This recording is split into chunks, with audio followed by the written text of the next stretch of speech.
Hello, everyone, and welcome back to National Park After Dark Trail Tales Edition. Hello. It's good to be back. I'm excited for today's episode. Thank you all for continuing to write in all the time. If you are interested in being featured on the show, you can go over to our website, npadpodcast.com, write in a submission. It can be anything, hopefully somewhat related to the outdoors or something spooky, but if you think it's interesting and we want to hear about it, you're probably right, and you should tell us. Okay. Well, on that note, my first story, let me look at my first story does have to do with the outdoors, so does mine. we're at an impasse. I'm going to go first this week, I guess. I would love for you to go first. I'm ready. Okay. Oh, me. The title of my first story is Don't Fuck with Trains. Hi, Danielle and Cassie. I'm a big fan of the podcast, but wanted to shout out my girlfriend, Maddie, and her friends Mariah and Leah, or Maria, and Leah, as they are also obsessed.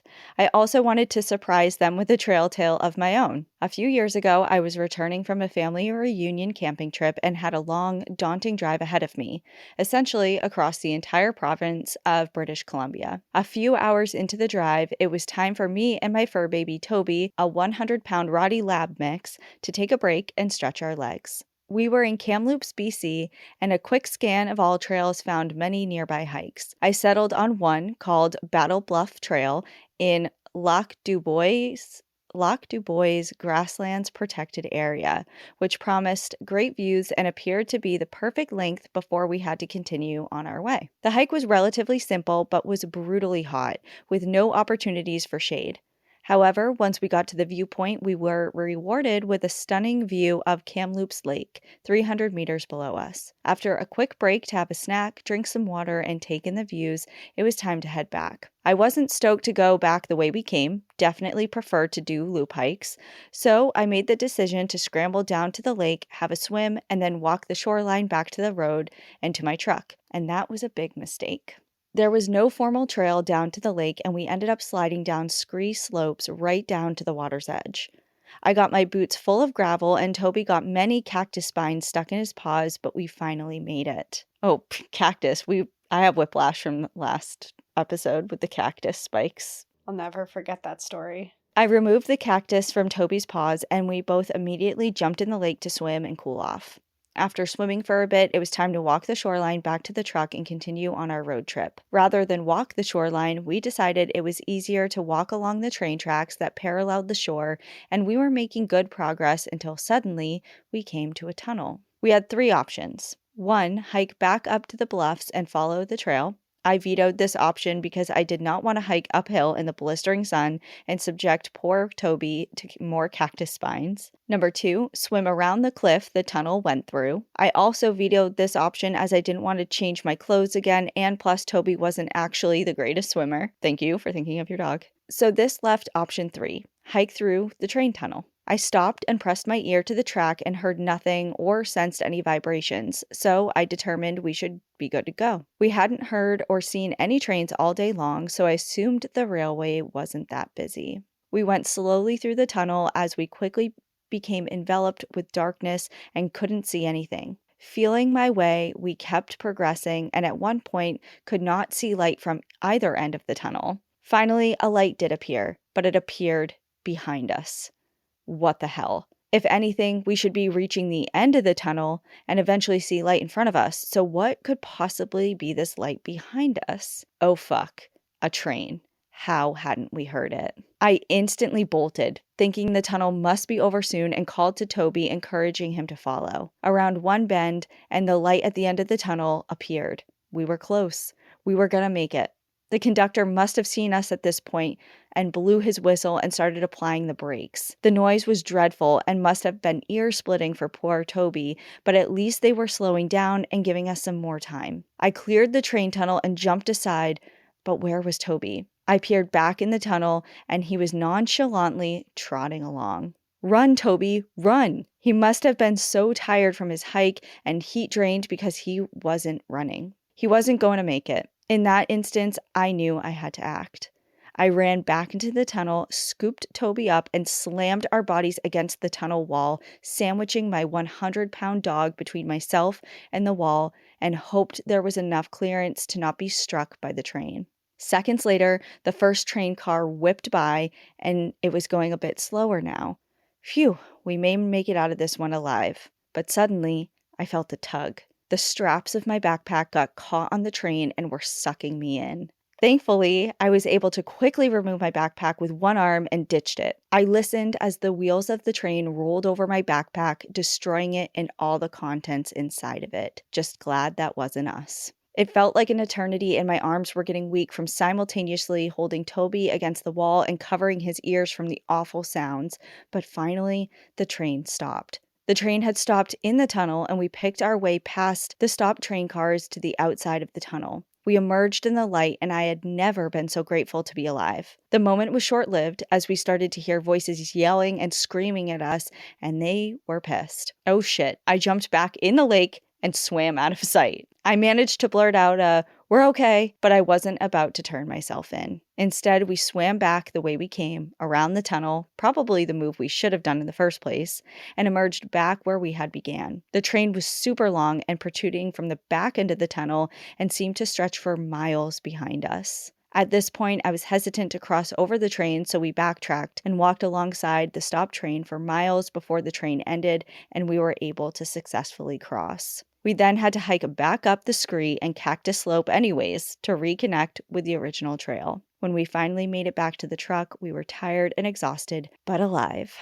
I have since encountered wolves and bears in the bush, but that train encounter was by far the scariest thing I have ever experienced. I have definitely learned my lesson and will never fuck with trains again. That experience also taught me a lot about myself. I am quick to act in the face of danger, I don't panic, and will always rush to help others, especially fur babies. Sadly, Toby has since passed away, but his spirit lives on in his baby brother, Roy, who also seems to have a nonchalant attitude towards trains. In fact, Roy loves... What? In fact, Roy loves to ride the tourist trolley in our town. I've attached a photo of Roy on said trolley for a cuteness overload factor. Cheers, keep up the great work, and always remember to enjoy the view, but watch your back. And oh yeah, don't fuck with trains. Brian. Oh man, that gave me anxiety because as soon as they said that they hopped down and looked back and saw their dog not in a rush at all, I was like, oh my God, get your dog. But then at the same time, I'm like, don't get, oh, what do you do? Like I think my first reaction would be obviously to run up and grab your dog. But then when they said they were smushed against the wall, I'm like, did you just die for your dog? Even though they're writing it, I was still like nervous for them. I And think the scariest part is the backpack, like getting your backpack. Because if that train hadn't already began stopping and slowing down, I it would have think... just ripped you off the wall. Right, yeah. A near-death experience. For sure, a near-death experience. And just shows that you're willing to risk your life for your dog. Yeah. Which I think is beautiful and was really nice. But yeah, I don't think I would... That was brave to go into a tunnel that you couldn't see the other end of. I've said this a lot on the podcast. I'm a claustrophobic and I don't like small spaces, but I also don't like spaces where I can't see the end. And I don't know if I could have physically gone into a tunnel that I couldn't see the other side of. I feel like I probably would have done it, especially given he was saying that like they hadn't heard anything all day. They hadn't seen it active. I probably would have ran though. I would have put some hustle in. It's not even the train part. I mean that would definitely be in my mind, but I would just look at that tunnel and go, no, I don't know. Oh, I can't see, so I'm not doing it. I can't see. I don't know where the other end is. What's in this tunnel? It's pitch black. I would be way more concerned about what was in that tunnel than the train. Which obviously was the wrong answer because the train ended up being the problem. But even with 100-pound dog with you, like as backup. Okay. Yeah, what is in there? I don't know. Dogs make me brave. Yeah. I guess I do feel braver when I'm on the trail when I have dogs with me. But then when I really sit back and think about it, I'm like, what are they really going to do? What's Tucker going to do? What's Tucker going to do? Actually, I think Tucker would be more likely to do anything than Ember. Because Tucker, when people come to the house that he doesn't know who they are, he puts on a really mean bark that I don't hear in any other circumstance. But Ember, she hears something loud and she hides behind me. So Yeah, she'd roll over and pee. She'd roll over and pee, yeah, which maybe would help. I'm not sure.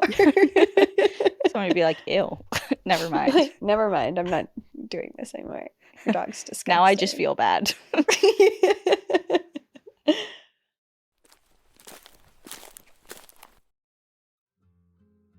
I don't talk about this much, but now's the time. I am so prone to nausea. I don't know what it is, but I've always had the biggest sensitivity to it. It'll hit me randomly all the time, doesn't matter what time of day it is, what I've ate, or what I'm doing, and I've struggled with finding a solution to combating it, but relief has come in the form of Relief Band. Relief Band is the only anti-nausea wristband that quickly relieves and effectively prevents nausea and vomiting associated with motion sickness, anxiety, migraines, hangovers, morning sickness, chemotherapy, and so much more. Relief Band is legitimately a band that you wear on your wrist to give you relief from nausea, and you can change the intensity depending on how you're feeling to make it stronger or weaker. It's 100% drug-free, non-drowsy, works quickly before or after symptoms start, and has 0 side effects. And this is such a lifesaver for me because in the past, I have worn these anti-nausea patches and had to take them off because they blurred my vision and gave me some other weird side effects. But now with Relief Band, I have my solution. The technology was originally developed for hospitals before being sold to consumers. It's FDA approved, clinically proven, and recommended by doctors nationwide. And I know I just shared my experience with you, but I'm not alone. A customer named Michael said, quote, "The Relief Band is the first product I have tried that eliminated the nausea of motion sickness. I've tried the pills, the patch, the pressure bands. None of those products have worked for me as well as the Relief Band." So, if you want to cure your nausea problem fast, join the hundreds of thousands of people who are nausea-free with Relief Band. Right now, we've got an exclusive offer just for National Park After Dark listeners. If you go to reliefband.com and use promo code NPAD, you'll receive 20% off plus free shipping. So head to reliefband.com and use our promo code NPAD for 20% off plus free shipping.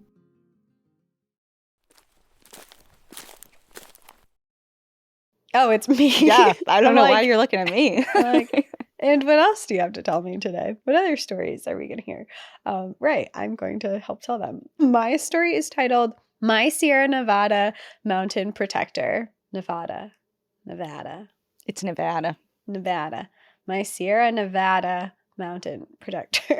Don't make people mad at us, please. I'm not. I'm truly. As soon as I said it, I was like, that's not the correct way.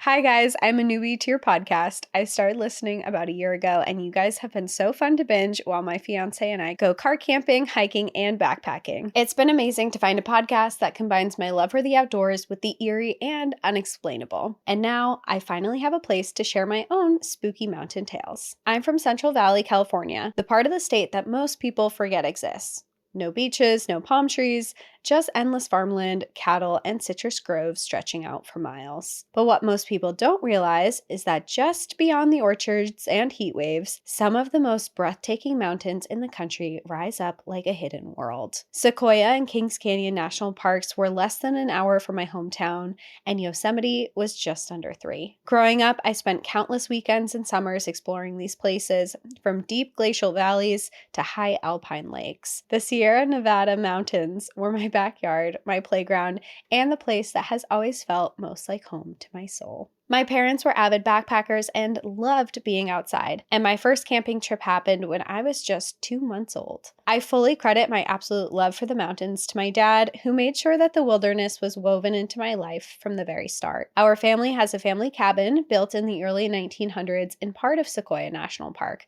called Mineral King, a secluded valley that can only be reached by a single lane, barely paved, 600-plus turn road that climbs deep into the mountains. For as long as I can remember, my summers growing up revolved around that cabin. We'd escape the sweltering heat of the valley and spend weeks surrounded by peaks, crisp alpine air, and the constant hum of the river behind our cabin. My days were filled with hikes to the alpine lakes, fishing for trout, swimming in icy snowmelt pools, and playing in the woods. It was a dreamlike childhood, one that shaped me in ways I still don't understand. But there was something else in those mountains. something unseen yet deeply present. And I've had more than one experience that makes me believe Mineral King is not just a place of beauty, but also one of spirits. So I hope you bear with me while I share a few stories, ones that have stuck with me over the years and still send chills down my spine. My first story takes place when I was 7 years old. Before I begin, I just want to preface that I have always been a little witchy. It's something that's followed me into adulthood.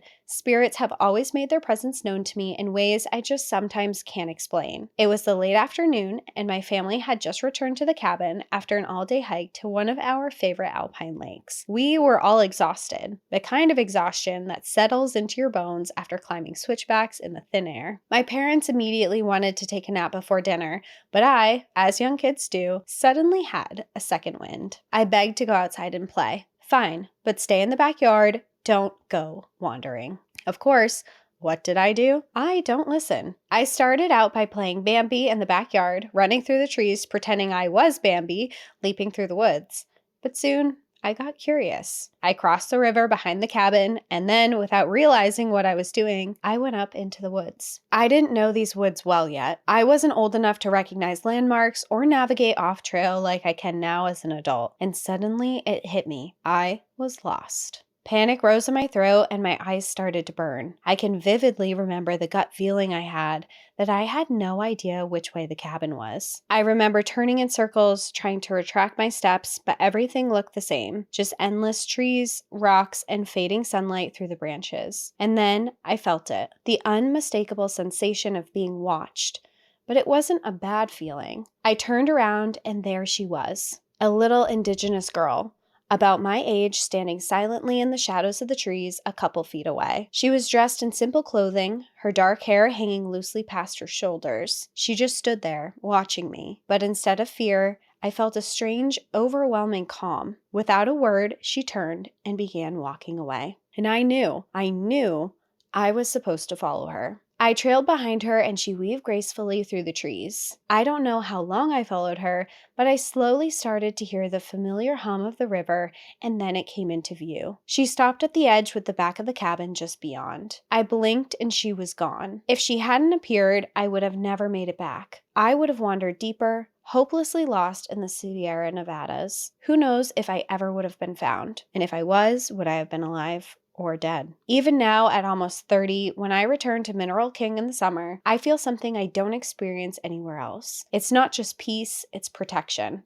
Like someone is watching me. I believe she still is. Mineral King is the only place my parents ever let me hike alone when I was in high school and my early college years. Maybe it's because we'd been going there my whole life. Or maybe it's because it's so remote that the usual national park crowds don't make it up there. I've always loved my Mineral King solo hiking days. There's something about being completely alone in the wilderness that just makes me feel more like myself. Just you, the trees, the wind whispering through the pines, and the rhythm of your footsteps as you climb into the mountains. I also loved my solo days because I would be on the devil's lettuce and there's nothing like being high in the mountains. On this particular September day in 2019, I was planning to do an 8-mile hike and then explore some off-trail areas to collect whatever trinkets the forest decided to leave for me. The trail was quiet, just the occasional rustling of animals in the underbrush. After about 3 miles, I noticed a group of men coming down as I was coming up. Not unusual. Mineral King attracts hardcore backpackers and hikers. But still, as a woman alone in the wilderness, you always stay on alert.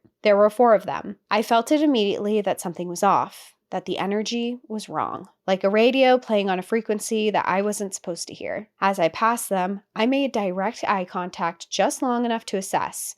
Do they seem friendly? Do they feel safe? Their expressions were unreadable when most hikers you encounter on the trail are friendly. 2 of them gave me the feeling, the one every woman knows. I kept my posture straight, my face unreadable. I may be less than 5 feet tall, but I know how to carry myself in ways that say, don't fuck with me. I have years of suppressed feminine rage that is waiting to come out. I hiked past them without breaking a stride, my senses on high alert. After turning a couple bends on the trail and hiking for a little while turning around to make sure I wasn't being followed, I began to relax a bit, but that's when I heard a female voice out of nowhere, right behind me, say, "Hide." I froze. The voice was clear as day, firm but not panicked. just a simple, commanding voice. I turned a slow circle. No one was there, just trees and now just silence, which is never a good thing when it goes silent. Then I heard it again. Hide now. This time it was sharper, urgent. I have always learned to trust my intuition when I feel energy shifts and just overall signs from the universe. I looked around and luckily there was a big section of thick thicket down the slope off the trail. I headed down, making sure I didn't make too much of a noticeable disturbance in the earth as I made my way down. I pushed my backpack into the thicket and then myself crouching low. My heart was hammering so hard I swore the whole forest could hear it. A minute later, I heard voices. Men's voices. I pressed myself closer to the ground, barely breathing. Through the gaps in the branches, I saw them coming up the trail. The same 4 men I had recently passed. They were walking slowly now, looking. With evil intention. They were ready for something. A cold wave of terror crashed over me, but I forced myself to stay still. I could hear them talking in hushed tones, but a few statements did reach my ears. Where did she go? There's no way she hiked that fast. Do we keep looking? Then, after a moment of silence, let's go. I just want to get home. They lingered, then slowly they turned and started their hike back down the trail. I waited and waited. Minutes stretched into what felt like hours before the forest finally exhaled and tensions lifting just enough for me to breathe again. And then, just like before, I felt a presence. Not threatening, not terrifying, just a quiet, unseen watcher. I knew it was her, the same girl from the woods when I was 7. A deep sense of calm washed over me, and I knew it was safe to move again. I slowly emerged from my hiding place, dusted off my clothes, and took a deep breath of pine-scented air. And then I kept hiking, because fuck those guys. They weren't going to ruin my day in the mountains.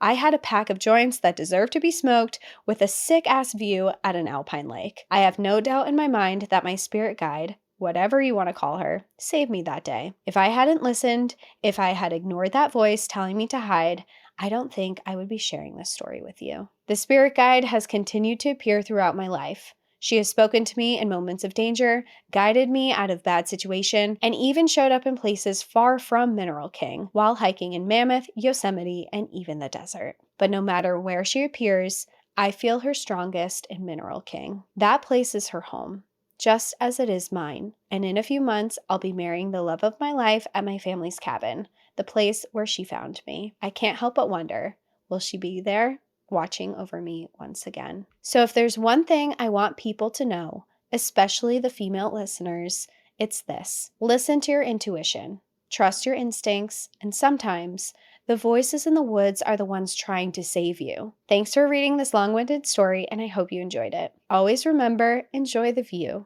but watch your back.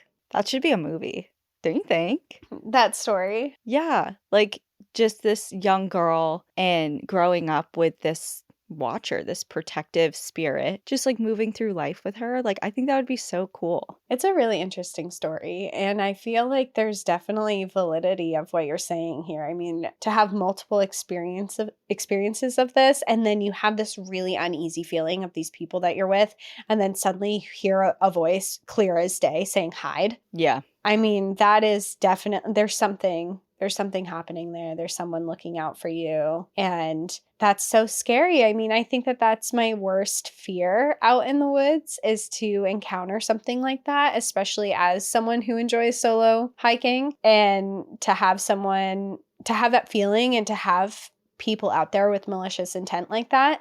But I loved the end of that story where you said, fuck them. You know, I came out here to have a good day. I had plans, and I'm not going to let this weird circumstance of these people who had bad intentions for me ruin that. Yep. And I really liked that sentiment to not be afraid and not let someone else ruin your plans in your day. Yeah, I loved it. Had everything, all the workings of a good story. So thank you. Okay, my next one is also kind of in the same vein.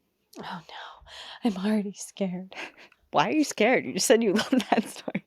This one's a little spookier, maybe. Oh, I mean, I thought that was as spooky as it gets on a trail, so. Well, yeah, there were scary elements.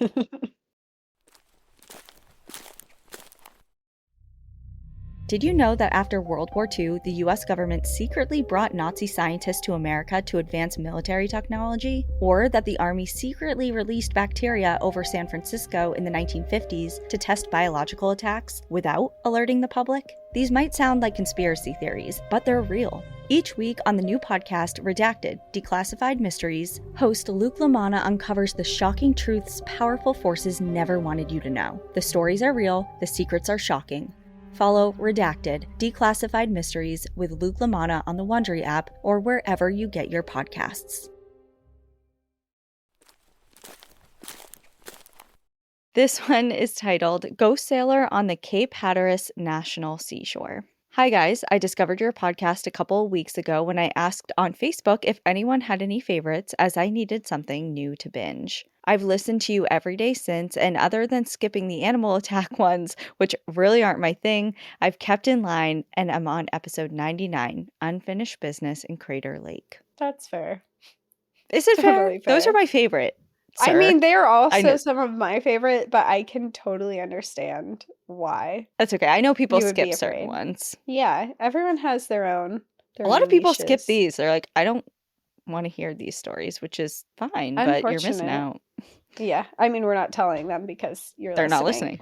They're not listening, but these are some of my favorites, but they are missing out. I really enjoy the casual chit chat and shit talk between you two, and it's obvious you have been friends for a long time and will stay so for a long time to come. Aw, thank you. I've lived on the Outer Banks of North Carolina my entire life, in the area that makes up the majority of the Cape Hatteras National Seashore, and while there is a huge amount of history here, like the Lost Colony and thousands of shipwrecks due to the sandbars, we really don't have that much paranormal stuff that goes on, that I know of, other than my trail tale. I'm from a town called Avon near the middle of Hatteras Island, which was historically named Kinakee, and the island is extremely narrow, just 3.5 miles at the widest point and just a few hundred feet at the narrowest. So the beach is close no matter where you are, and we of course spent a ton of time out there fishing, surfing, or just chilling. I don't know what it is, but I love winter so much and I'm so over it right now. And to hear stories of the beach and surfing right now are just like giving me life. I'm like, okay, that still exists. It's going to happen again. I'm going to be warm again one day. Well, it's so funny that I'm reading this right now and you just said that, because this morning I was out on a walk with Chaska and I was kind of having it's a nice spring day. It's in the 50s, it's sunny, it's not Must awful. be nice. I know, sorry, I apologize. It's 35 here, but I'm glad you're enjoying it. You chose to live up there.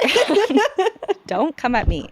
But so I was out there and I was just thinking randomly, I'm like, no one is stopping me from just going to Florida for a weekend and working on the beach. Why am I not doing that? It's true. No one is stopping you. You could do that. We could do this job from anywhere. I know, right? And I'm like, why am I not there right now doing that? And then I thought of you and I'm like, we could just, because anytime we travel, we're doing it for work at this point. Like we don't together, I mean. Yeah. But, so I'm like, why are we not taking a beach office week? Yeah, as a business expense. We have to work. We do have to work. And it's really hard in this cold climate. And away from each other, people don't even understand. It's hard. It is hard. We live on our phones because we're always texting or calling each other because we're never together. Imagine the time we would save. Yeah, we deserve this. So it's just a thought. Yeah. It's just a thought. Okay, back to this. We'll get back to that off air video and off air, but you're on to something. I'm 46 years old, and the late 90s were a peak party time for me before I got into the long-term relationship part of my life. Me and my buddy Jason were attached at the hip for most of these years and would spend a lot of time out on the beach north of town where there is an 11-mile stretch of uninhabited Park Service land. Side note, we have made the top 10 best beaches in America list basically every year by a guy named Dr. Beach. Wait, okay. Where is this going? Sounds like a credible resource.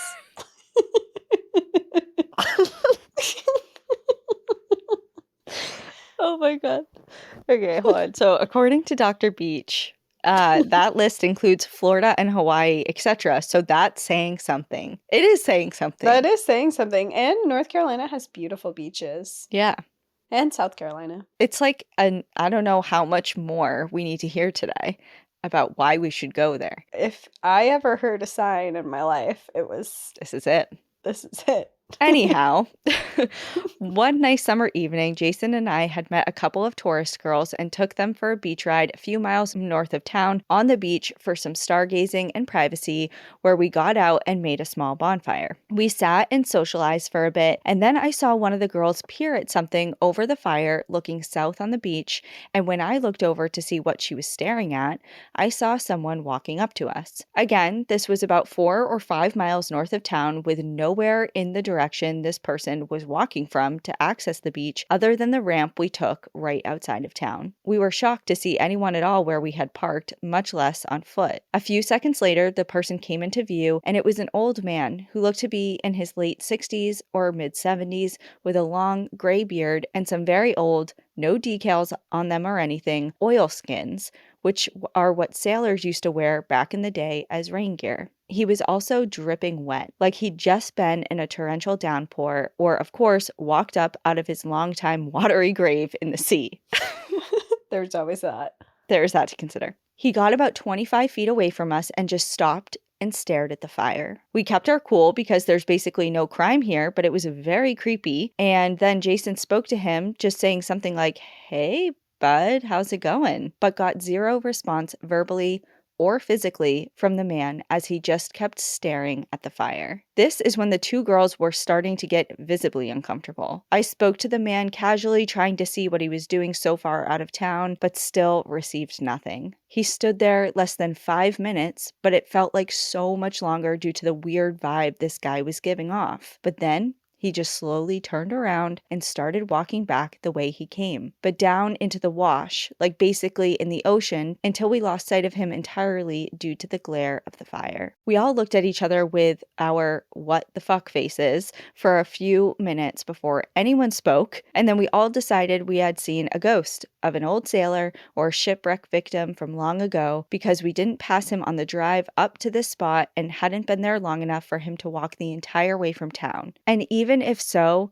he was totally committed all the way down to the period attire and getting himself soaking ass wet while wearing it just before he got to us. I mean, who does that? As I mentioned, there are so many shipwrecks here just off the beach that a map showing them is basically an unbroken line of boat names from tip to tip of the seashore. So there is a huge chance he was just that, a random old sailor ghost coming up to have a gaze at our fire before returning to the sea to rest for a few more 100 years. That's my best creepy story that's happened on the actual beach/national seashore, but I do have a couple more ghost stories from in town and just across the sound inland I will send in later, as my shoulder is screaming at me to get off this laptop for now. So, of course, take care and keep up the great podcast, as I have a long way to go to get current, and I'm content with that. Yours truly, Scott. Well, thanks for writing us that story, Scott. I think that there's a couple things that could have happened there. That is not a ghost? That is not a ghost. Okay. I think that's definitely a reasonable explanation, especially with the history of shipwrecks that they detailed there. But I get a little bit concerned that, especially because they said it was someone who is elderly, that it was like someone potentially suffering from dementia and In just full oil slicks, soaking wet. I guess I forgot about the oil slicks. Like, that's the part for me that, like, yes, if you're soaking Yeah. wet, but you're in normal clothing, that's very explainable. You're right next to the ocean. You could have gotten wet Yeah. anyhow. Anyway. It just, the way they described it is it felt like a real person standing there, not an apparition, which makes me think that maybe it could have been a real person. And then when I think of an elderly person who showed up, I'm just like, did they need help? He also did say this, he felt like they were in their 60s, which I don't think is elderly. Oh. But maybe? who am I, Scott? I'm trying to defend you. And you're a new listener. I'm trying to make you feel welcome. I don't think 60s is elderly either, but I don't know. Just the way that they described it felt like a real person to me, which I don't know where that leads. I mean, if it was, imagine someone was just like, I'm gonna go fuck with these guys yes. And then they just bring their outfit up and go stand there and don't say a word and then turn around and go back to their friends and they're like, that was brilliant. I mean, They were freaked out. it would be a prank that, I mean, it reminds me of, you're not going to know this, so I hesitate to even say it, but hopefully somebody out there knows. Do you remember Dane Cook, the comedian? Yes, I know who Dane Cook is. Yes. Okay. Well, he was talking about at some point how it would be just random things, like random harmless, seemingly harmless pranks that the person having the prank done on, they would remember it forever. And he was talking about somebody just sitting, enjoying an ice cream cone on a park bench, having a lovely time. And imagine if you just walked up to them, slammed the the ice cream cone into their face and say, "You remember me forever," and then run away. Like, that person is going to remember that forever. You know what I mean? I'd be like, I was just sitting there. So, like, it reminds me of that. It's like, it's harmless. Like, you're not getting hurt. It just creeped you out. And it was so memorable. If you slammed my face into my ice cream, I wouldn't call that harmless because... I mean, you're going to be fine. I'll be physically fine, but I'll be emotionally scarred. Okay, well, and that's the risk we run in this world. Destroyed. Okay. But anyway, my point is, I can see a world in which this is an actual living person that decided to just do something completely weird to creep out somebody and just do a weird prank on them. Yeah. I don't know. It's but weird. It seems I outlandish to me. It feels outlandish to me too. And I do think, I think there's validity to the pirate story. Just the way they described it made it really feel like it was a real person standing there. You know what? I'm sick of fighting with you. Apparition. I'm tired of fighting. Me? Yeah, we're in a fight right now because I'm We trying are. so hard to keep this paranormal. And you just won't. Let's move on. I'm just trying to debunk just in case. Okay.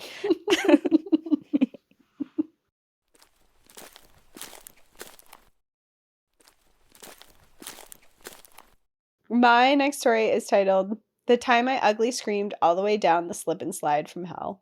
Oh no. Perfect. Dear Cassie and Danielle, aka my queens, I'm so excited to be writing into y'all and I hope you get a laugh out of this tale. My name is Elena and I am a nurse in Salt Lake City, Utah. I love my job as it surrounds me with people like me, ADHDers with potty mouths who think dinner is a few crackers plus 400 milligrams of caffeine. That is the epitome of girl dinner. And I occasionally get to care for bear attack victims in the surgical unit I work at. This is at the University of Utah, which in conjunction with Primary Children's across the street sort of makes Salt Lake City a hub for some hardcore trauma patients. My city is also situated closest to many national parks and tons of camping, hiking, rock climbing spots. It's definitely a vibe for the outdoorsy type. Okay, we're just gonna glaze over the bear attacks. Right, yeah. Like, how often are you seeing bear attacks? Yeah, I guess I said occasionally. Occasionally is still enough. It's still worthy enough to mention. I'm occasionally bitten by a mosquito. Right. So what does that mean? I started listening to NPAD in 2023 and became an outsider a few months ago. Y'all have inspired me to chase the adventures I've always wanted to have, but was too scared to try. I think there's a lot of people like me where they want a big fun life, but one, don't know where to start, or two, don't know how to pump themselves up and leave areas of comfort. I don't really want to have to be my norm anymore, so I chose to make 2025 my year of discomfort and therefore growth. I love that. Having that goal in mind, I said hell yeah when my friend Bree, who also loves NPAD, invited me to last-minute hike up Donut Falls today. This is big progress for me because all I really wanted to do was rot on my couch watching Spirit, Stallion of the Cimarron. You know that movie, right? The one where the Mustang can't be tamed and for some reason he is yellow and the soundtrack is all Bryan Adams. Yeah, that's one of my comfort movies. It's on Peacock. I know it well.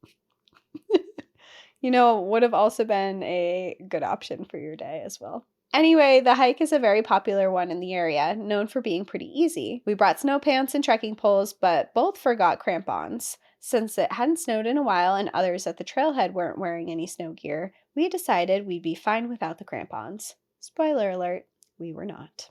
It was only 3-ish miles, and we didn't have any trouble the whole way up, besides the few times we had to pause and pull ourselves out of waist-deep snow. Near the end, it gets hella steep. I guess in the summer, you are actually climbing up a river, but all the snowfall makes the river disappear, and the snow packs and makes a good trail. To see the waterfall, you have to slip down into the hole in the ground, which opens up into a nice and roomy cave. It is so beautiful and magical in there, as the water is basically falling from a hole at the top of the cave and landing at your feet. You have to go down into the cave if you have the chance. Cassie, you can do it. I believe in you. It's a roomy cave, I swear. I appreciate that very much so. She won't do it, but it's a nice thought. I don't know. I was thinking right before they said that this sounds cool if there's a lot of room. And then they said it's roomy. You just said at the very beginning of this episode that you don't like things you can't see into. And a cave, by definition, is that. Yeah. I don't know. What cave were we in that was it Crystal Cave? Jewel Cave? Jewel Cave? Where? I don't know. That the chambers were quite large. So many caves. I know. I'm losing track. But there was one that you did like really pretty good on because the chambers were so big. I don't know. I mean, we did one in South Africa. Those had huge chambers and it wasn't a problem. Jewel Cave, we had to walk down these steep stairs where we had to duck and crouch through rock at points. But it was never too bad. Yeah. I don't know. I still want to bring you to Cave of the Winds in the Springs in Colorado. Oh, yeah. When we go to Colorado this summer, we're actually going twice this year together. Oh, yeah. Well, it'll be our third. We're actually going to Colorado 3 times total this year. So, and we have 2 times left because we were there in January. Oh, yeah, because that was in January. Wow. Feels like a lifetime ago, I know. I'm losing track. All right, hold on. Let me write it down in my notes tab. We're just planning vacations in the middle of stories today. Okay. Like picking up things from each person. Okay. It's a roomy cave. I may or may not do it. Thank you for the recommendation. After we spent time in the cave, but before we even really started down the hill, I slipped, fell on my ass, and then slid into Brie, knocking her ass down like a bowling pin. After that, I decided that I was going to stay on my booty and inch my way downward for safety. I did the same thing coming down from Angel's Landing years ago, so I thought I was making a good decision. What I didn't account for was I had no traction as I had no crampons. Dumb. So when I started to slide, I quickly realized I could not stop myself. I was exponentially gaining speed as I slid down the trail, and while part of me thought it was kind of fun, the rational part of me was so scared, knowing that I was out of control and would probably get hurt. The trail was long and a little curvy, and I remember going around a curve to see someone sitting at the bottom of the trail right in my warpath. This is when I started screaming. And it wasn't a demure or a cutesy scream like in the movies. This was guttural, pure terror, and my best attempt at a warning to whoever I was about to squish. I tried to articulate, "Get out of the way!" but it just came out as, "Ah!" I honestly cannot remember, can't describe what happened next, but I narrowly avoided this person because my body veered off the trail and I landed in a crevasse? Question mark? Probably a crevice. We know the difference now. We've learned, we've grown. From like episode 4. Yeah. It was a hole in the snow that was like 5 feet deep and the river was actually running down at the bottom. I landed hard in the water, shaken and scared, but alive and not in any pain. My Apple Watch started buzzing, and when I looked down at it, it said, "It looks like you've taken a hard fall," and it had a big SOS button. Oh. I don't have an Apple Watch, so I don't know these features, but... And they have a similar one, like on your phone. If you get in a car accident, it will say the same thing. It will say, "It looks like you've been in a car accident," and it'll say SOS. I didn't know it did it for falls, though. I was frantically trying to exit out of the screen when I realized that I just ugly screamed down the trail, then disappeared into a hole in the ground all in front of a complete stranger, and they were probably hella uncomfy. I popped up and climbed out of the hole, then proceeded to try and make small talk like nothing happened. The girls stared at me incredulously, but reciprocated in the small talk, and soon we were having a good chat. That's when Bree yelled down, "Are you alive?" And I assured her I was. I had slid/fallen about 30 feet down the trail, and the only evidence that anything happened was my trekking poles sticking out of the snow, one 10 feet above me, the other much higher. But I was okay, and psyched that I now have a trail tale to share. It was totally nuts, and I definitely feel some pain and now that the adrenaline has worn off, but that's what you get when you're a clumsy bitch in nature. Next time, I'll be sure to enjoy the view and watch my butt so it doesn't take me on a slip and slide from hell. Elena. Elena, you're hilarious. Yeah, that was a good one. I'm glad that you're okay. And I would love to know the story from the other girl's perspective. Totally. Like, I was just on a nice little walk. Everything was good. And then Speaking of people experiencing things they'll never forget. Yeah, right. Like, that girl will remember you for life. Yep. You're always a character in somebody else's story. You know what I mean? Yeah.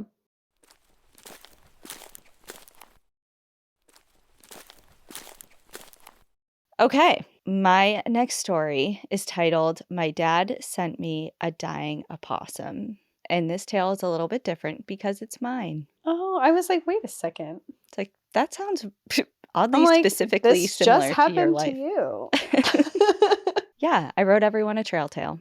And I did it because today, if you're listening on release day, April 24th, is my dad's birthday. He would have been turning 65 years old today. And for those of you who don't know, I lost him 16 years ago. And I know I speak a lot about losing Ian. And for the first few years, his death had kind of overshadowed the painful memories of losing my dad. But from time to time, that loss makes an appearance, as it did recently. The night we got back from our Antarctica trip, I dreamt of my dad for the first time in years. It wasn't what I would categorize as a visitation dream, but it was very vivid in detail, so much so that I woke up thinking of how strange it was, but about how seeing him after so long was a very welcome surprise. Shortly after I woke up, I left home to grab my morning coffee, made it down my front steps before glancing to my left to see an opossum curled up in a tight ball right at my feet. It was breathing, but not moving. I threw a few hellos at it and took a few tentative steps around it before picking up a stick and gently trying to rouse it. I wasn't sure if it was playing possum, and I was a little nervous it would pop up and scare us both. After gently inspecting it with said stick and paying closer attention to its breathing patterns, it was clear to me that this was an animal in distress. As a former vet tech, I have seen more animals than I'd care to remember in their last moments, and I know agonal breathing when I see it. I ran to get my kit. You know, the one that I love to talk about, my box with gloves, blankets, and supplies for animal emergencies, in hopes that I could get the little guy to the nearby wildlife clinic. I tossed some towels in the dryer to warm them up and gloved up, crouched down, and did my best to gently lift it and swaddle it up in the freshly warmed towels. It roused slightly, opening its mouth, extending its legs, and scrunching up its little hands. I looked it over for injuries, but I couldn't see anything apparent. No blood, visibly broken bones or wounds, no bruising to indicate internal bleeding. I lifted its lip and my heart dropped. Its gums were painfully pale and its eyes were fixed with no blink reflex. I tented its skin and it stayed rigidly up. Its fur was the only cushion I felt between its bones and my hands. Its breathing got slower, ragged, and within a few seconds, its breathing stopped altogether. Thinking back to what I knew about opossums and the degree to which they can get into their catatonic states, I was a little thrown. Did this animal just die in my arms, or was it just very good at playing dead? To be sure, I placed it gently in the box and brought it inside my house, watched, and waited. I eyed it like a hawk for any signs of life. Time passed with nothing, so I dug out my stethoscope from work ages of long ago and pressed it to its chest and then to its lungs. Minutes went by with nothing. No heartbeat, no breaths. Its gums had turned from pale to sheet white, and its eyes started to glaze. There wasn't a question about it. It was dead. And I immediately burst into tears. Why? Why me? My house is on 5 acres of land and surrounded by woods. I had been gone for the last 17 days. And the first morning I'm back, this opossum decides to walk, of all places, to the base of my front steps to die at the exact moment I walked out of my house. I looked it over more closely. I held its tiny hand, examined its round, paper-thin ears, and saw that it was a she. While I was looking her over, taking the time to admire up close how wonderfully beautiful these strange little creatures are, it hit me. This was actually, of all things, a sign. As I said, I had dreamt of my dad the night before. And the day before that, I was in Argentina on my way home from our Antarctica trip when I decided, out of the blue, while sitting at the airport, to scroll back on my own Instagram profile to a post from 2019 to hear my dad's voice. I had recorded a clip of me playing an old cassette tape I had found years after his death, of him saying a few words about me and how much he loved me. I felt overwhelmed with sadness, opened up my notes app, and started writing. My flight got called before I could finish, but it began, quote, "I've been posting a lot about the magic of Antarctica. And while it was spectacular, I am here on the heels of one of the best trips of my life, alone at a coffee shop in Argentina, in tears, listening to my dead dad's words on repeat." On the last night of our trip, a couple of people shared that they began their journey in hardship, personal struggles that do not need to be elaborated on to be understood, and their words struck a chord in me. Social media has a sneaky way of making life look super cool, when in reality it's super cool and also kind of sucky a lot of the time for a lot of us. And traveling to amazing places has a way of bringing out, oh my gods, but also a lot of what the fucks. I heard my announcement over the speaker, closed the app, and silently said, "I really miss you, Dad. I wish you could see me now." And that was that. So as a recap, in 48 hours, I had randomly thought of my dad, listened to his voice for the first time in years, wrote about him, and dreamt of him. So what does this have to do with an opossum? Well, one of my favorite memories of him had to do with, of all things, a dying opossum. When I was in high school, shortly before he passed away, he called me excitedly to tell me he hadn't acquired an opossum. Long story short, it appeared to be a baby and had crawled onto his porch. He let it be for a few hours, thinking it would wander off or be scooped back up by its mom, but it didn't leave. He gloved up and moved it off into the nearby woods. The next day, it was back in the same place on his porch, despite being one of dozens in his apartment complex. With a heart for animals, that was all the convincing that he needed. He dove into online research about Opossum Care 101, cleared out his only closet, and made it a temporary home. I have no idea if he planned on taking it to actual help, but within 2 days, it had died, much to the disappointment of my dad. I remember how sad he was about it, but also the sense of happiness he felt at giving it some love and comfort in its last days. This realization slammed into me as I looked down at my own recently dead opossum, and my heart about exploded. I chose a place in the front of my home, underneath my front window, to lay her to rest. I placed a dried yellow rose alongside her and wished her a peaceful journey to what comes next.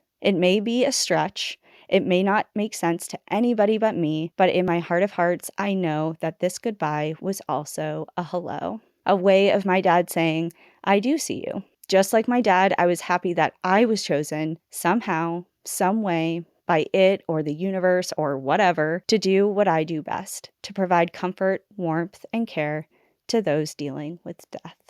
The end. I love that. I knew the story of the possum, but I didn't know everything behind it. And I don't think it's a far stretch sign at all. I think it totally coincides. It was just there were too many coincidences going on that only made sense to me. Yeah, You like you know? wouldn't put that from an outside perspective. You wouldn't put People would it be like, together, but when you "Girl." know all of that Yeah. combined, it's like, hold on a minute. Yeah, this Yeah. is, and it's nice that your why me, why this, why did I get chosen turned into something a lot more beautiful than that, and not just a awful moment that you had to experience with the Yeah. possum on your stairs. And it was just funny because I was in such like care mode that from the moment I saw it, I'm like, what is happening? Confusion. And then I was like, okay, let's handle this logistically here and logically. What do I need to do? What's actually happening to this animal? And can I help? And I had no other real emotion other than, oh my God, like what in the world? You Like, know? what's happening I right wasn't now? sad. Like, yeah, it was kind of sad. I'm like, okay, obviously it's not well, but I wasn't having any sorts of other thoughts or emotions, really. Mm-hmm. And then as soon as it died, I was like, you've got to be kidding me. Like, what? Like the last straw. I was hanging on by a thread and then it snapped. Like, hold on. And after a trip, you're tired. There's so much. You're like, what is about to happen? Like, I just need a break. And then, especially a trip to that magnitude, too, where you're traveling for so long and then to come back. Yeah. So anyway, but it had a happy undertone, I guess. So yeah, I just wanted to share, especially because it's my dad's birthday today and just been thinking about him. And I guess thanks for sending me a dying possum. Like, thanks for the sign. Maybe we could pick some happier ones in the future. Yeah, let's work on that. But I saw it. I recognize it. I see it. I appreciate it. I'm picking up what you're putting down, but let's maybe think about the language that we're creating here and pivot. Just pivot slightly. I don't need any more dead possums. Yes, thank you. Well, thank you for sharing and for writing that because it was deeply personal, but I think also special. And I know that a lot of people in our listeners relate to your stories very much so, especially when it comes to science. It encourages them to write their own. So thank you. I would not be surprised if we have more people who are inspired to write their science stories from yours. Yeah. Well, my last story before we get on to the bonus stories is titled Karma in the New Jersey Pines. Hey, ladies, I was recently referred to your podcast after we had meetings with our customer, and she said, I'd love it. She was right. Fun fact, your podcast is the first and only one I've ever listened to. I have to say that I'm absolutely in love with hearing these stories, as well as the facts and histories you provide with each place. My story doesn't take place in a national park, but in the New Jersey Pine Barrens, a vast wilderness area and a diverse ecosystem covering over 1 million acres. The Pines also offer several different camping areas, which is where our story takes place. I hear about the Pine Barrens a lot from listeners, and it is really making me eye New Jersey because I only hear good things. Who, anytime I think of Jersey, now I think of two people. I think of our friend Danielle. And also, as far as like advocating for Jersey, I think of Jess. I don't want to say her last name on here, but she's been on our trip. She's a vet tech. Oh, yes. I'm like, we know a few Jesses. Yeah, so. Sorry, I had to be more specific. But she's like, she lives in Jersey and she's just like, Jersey's the best. Like, and she goes on to talk about like all the different parts of Jersey that are often overlooked, and it kind of gets a bad rep because of the Jersey Shore, but like it's so much more than that. And I'm like, you're making me want to come. And it's not that far. It's like a 5-hour drive. Yeah, we'll consider it. Yes, I gotta go add it to the list. The beach first, and not the Jersey Shore. Sorry, we're gonna go to we need a tropical vacation, so we're gonna go to the Jersey Shore. Yeah. 2 birds, 1 stone. I always get a kick out of that meme where it's like, when you went home, what's his name? Donnie. I forget his name, but he was making out with a girl and holding her hand and dancing with other girls. Oh my God, no, Ronnie. Yeah. I said Donnie. I was close. You said like 3 other names. It's been so long since I've watched the Jersey Shore, but it has burned a hole in my memory for life. Forever. Sure. Yep. Dear Sam, you should know. Yes. The letter, the infamous note. Yes, that's the one I was trying to describe and failed miserably. It's okay. I also saw another meme that I can describe a little bit better that also made me laugh recently. Okay. That was a picture of the Jersey Shore house. Mm-hmm. And it said, wow, I know my whole way around this house and I've never even been in it. God's country. Truly. You met Pauly D, so you're the closest that I did meet Pauly D. You touched him, right? Yeah, technically. Not in a weird way. But I got a photo with him. Right. And there's still evidence of that existing, which will not be on social media. I posted it once. Okay, well, you can find it there. Yeah, it was back in the day when do people still go to clubs like they used to? There was this club called Club Universe in Worcester, and if anyone knows, they know. It's not the most reputable place to have been a part of. And it is shut down now, probably for good reason. But Pauly D went there. And As like a DJ. no, just as an appearance. But isn't he DJ Pauly D? He is, but it was like at the height of Jersey Shore, or at the beginning, I should say, before he was like crazy famous, but he was pretty famous. And I think he was just there to show face. Maybe he had some other things in Worcester he was doing, or Boston or something. As one does in Worcester. He's from Rhode Island, so it wasn't like too far of a stretch. He had some fist bumps to do. Yeah. He had some shots to take. And as one does. As one does. I don't think club culture is the same. Certainly not. I remember going to the Amber Room in Manchester, New Hampshire. I remember the Amber Room well. Remember they had, I don't want to say it was teen night, but I thought it was in Nashua. Was it? Yeah, I think the Amber Room was in Nashua. Yeah, they had 18 plus night. Yeah, which is such an awful idea. Yeah, because it's a bar. And it's like, it's 18 plus, so you have these teenage... Like 50-year-old men with 18-year-olds. Oh my God. My mom should have been worried about me during that time. Yeah. Because it was not good. Some bad stuff happened at the Amber Room. Yeah. Not for me personally, but... You've seen some things. I've seen some things that I could have gone my whole life without seeing. Okay, let's go back to whatever this is. Sorry, back to Jersey, the lovely state of Jersey.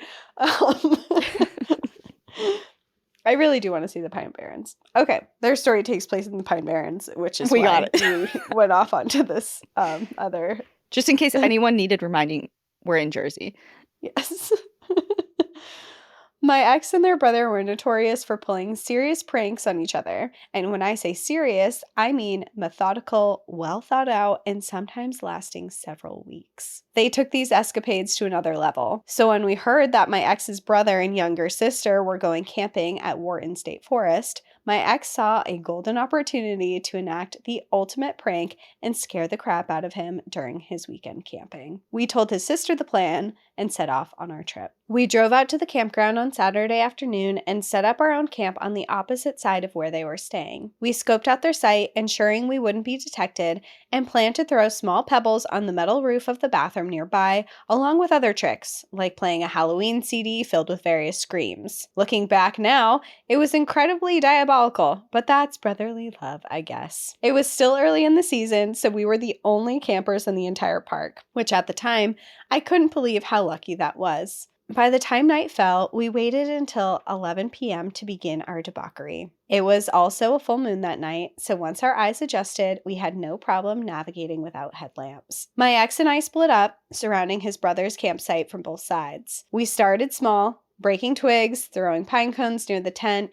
and running through the back of their tent site. Once we knew he was awake, we kicked things into high gear. My ex played the CD, threw pebbles on the bathroom roof, escalated things to the point where his brother turned on the car and hooked up his high-powered spotlight. There was even a moment when we heard him say to his sister, "Fuck this place." At one point in the night, I ran through a patch of woods, pausing to catch my breath when I heard a loud huff behind me. I turned around to see a buck, a white-tailed deer, standing there, probably not too happy that I was in his space. We had agreed to meet back at our campsite no later than 1 a.m. I made my way back to our campsite and I saw it was empty, so I stood there, catching my breath, leaning on my truck, and saw a large figure running fast through the empty campsites. Then it abruptly halted before stepping into the moonlit road, which was about 20 feet from where I was standing. I stood there for a solid minute, thinking if it was my ex. In fact, I remember laughing and asking, "What are you doing?" But the figure didn't move. It was under the trees, so I couldn't make out any distinct features, but I thought it looked taller and wider than my ex, who was 6'2". I assumed my depth perception was off due to the darkness. Then I felt a wave of fear when it still didn't respond after I called out again louder, "Babe, what are you doing?" At that moment, I heard a branch break behind me and I see my ex stepping out of the trees. I immediately turned back and the figure was gone. It had disappeared without making a single sound. When I thought about it, I don't remember it making any noise, even when it was running towards me. We camped that night, but I couldn't shake the feeling that we were being watched. The next day, we got a phone call from his brother saying the Pine Barrens were haunted. He proceeded to tell us about his terrifying night. We finally confessed that it was us, and after he called us assholes, we all laughed and moved on. But I still couldn't shake the image of that figure from my mind. What the heck was it? The Jersey Devil? Bigfoot? An angry ghost? I don't know. What do you guys think? The only thing I do know is that when someone asks me to join in on a prank now, I usually say no. I've had the pleasure of witnessing karma in real time, when the hunter became the hunted. Well, that's my little story. Thanks for the read. Even if I don't make it on your show, I just want to say I love what you girls do. Keep speaking up for those quiet places. As always, enjoy the view, but watch your back. Happy trails. Marissa G. What do you think? And okay, also, I'm kind of like eating my words because we were just talking about how weird it would be for someone to commit that hard to a prank in the other story.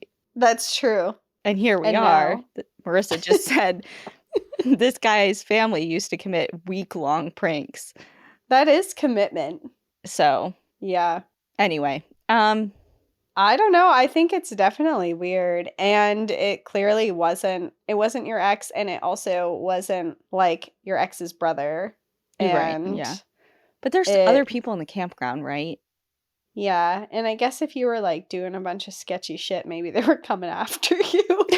Like instant karma. The hunter became the hunted. You know, I don't know. It is weird. And sometimes things happen in the woods at night. So I don't know. I could have definitely been a person who was not a person that you knew. It's just like the fastest person alive, just whipping through. Yeah. Or it could have been a ghost. I don't think it was. What do you think? I don't think it was, from what I know of Bigfoot, which I feel like is more than the average person. I feel like that doesn't give Bigfoot vibes to me. I don't think so either, especially because of how fast, and I don't know, there was just a lot. I feel like the Jersey Devil. Isn't that hooved, though? Yeah, I don't. And flies? Yeah. I'm taking this as a sign that we need to do like a Jersey Devil episode. Yeah, you can lead People it have because been you're requesting passionate it for a about long New time. Jersey. That is true. Great. So everyone look out for that soon. And we'll maybe circle back to once we learn a little bit more about like Jersey lore and like what's going on over there other than just the Jersey Devil. Maybe we can have a more informed opinion. In all seriousness, we get New Jersey as a request for an episode all the time. So we are going to head there someday because we know that there's some hidden gems there and also some spooky lore going on there. So all jokes aside, we are going to head there at some point. Yeah. And we will talk about the Jersey Shore in it. The show. We will dress like we'll talk Jersey a lot Shore. about Sammy Sweetheart and Ron. Ron, stop. Cab's here. Okay, anyway. That's our cue to leave you here, unless you're an outsider. If you're an outsider, of course, you have 2 bonus stories coming your way. Mine is titled, What Came First, the Idea or the Egg?